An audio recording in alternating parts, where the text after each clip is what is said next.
And do they have, some IP platforms that they leverage regularly for clients across industries?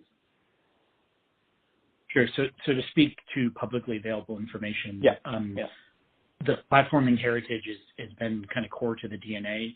If you ever see talks from Chris, the CEO, that's something when he talks about the heritage of the company that is core and has remained core to the DNA. So when I talk about kind of the platform-based approach, the good old-fashioned, if you write a login screen as it's just to use the common currency, the intent is that that becomes reusable IP that's built on a common framework or frameworks, and those are typically aligned depending on, let's say, the technology platforms. So we talked about Pega. That's a pretty well-known fact in the industry, the relationship there. They've taken industry examples and proof points that are repeatable for clients and tried to develop that as IP as a solution accelerator.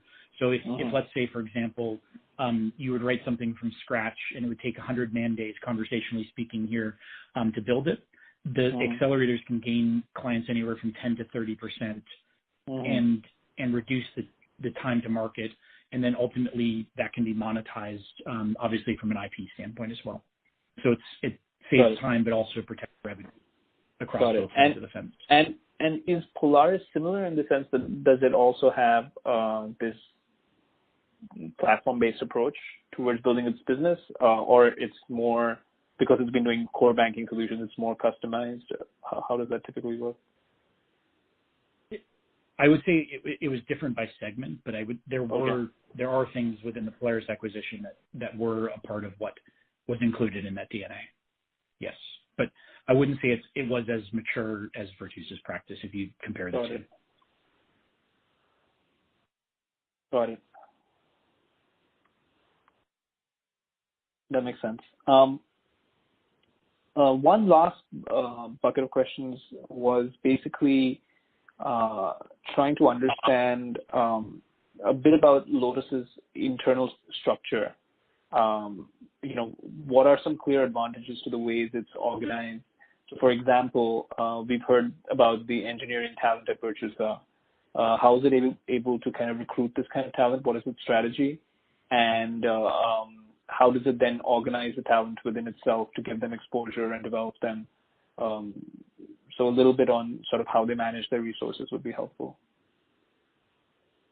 Okay, so again, to speak to publicly available information, I think the approach has been to try to align themselves. So there's a couple of different things. One is looking at kind of alliances with local universities and schools, and this is a pretty common practice in all the tier 2s, even in any technology firm, really. And building those alliances to kind of build feeder programs and basically train developers from some person that's kind of a fresher right out of school to learn the skill set, do anything from kind of support development, grow their skill set through mentorship, so that they rise the ranks from junior, mid to senior to principal and up the chain from there. I think Virtusa in particular has really built a culture that is kind of very engineering first. If you look at Chris to Raj to even Samir, all of those guys have had either development backgrounds or some sort of technology leadership background. So they know what a day in the life is like for their team. And they've tried to build a culture that is very centric around the engineering ethos, if you will. So I think the other thing too is kind of the opportunity for cross-training and things like that. So if someone has kind of reached their peak in Group A, there is the opportunity to learn new skill sets and apply knowledge in new either verticals or technology stacks for those that have the aptitude to jump from, let's say, Java to .NET or vice versa. Got it. And I think the other thing, too, is just the branding when I started was very focused around the millennial experience prior to the shift to kind of the digital enterprise. So that was a thing from an organizational standpoint that they focused on kind of building millennial assistive technology for the employee experience.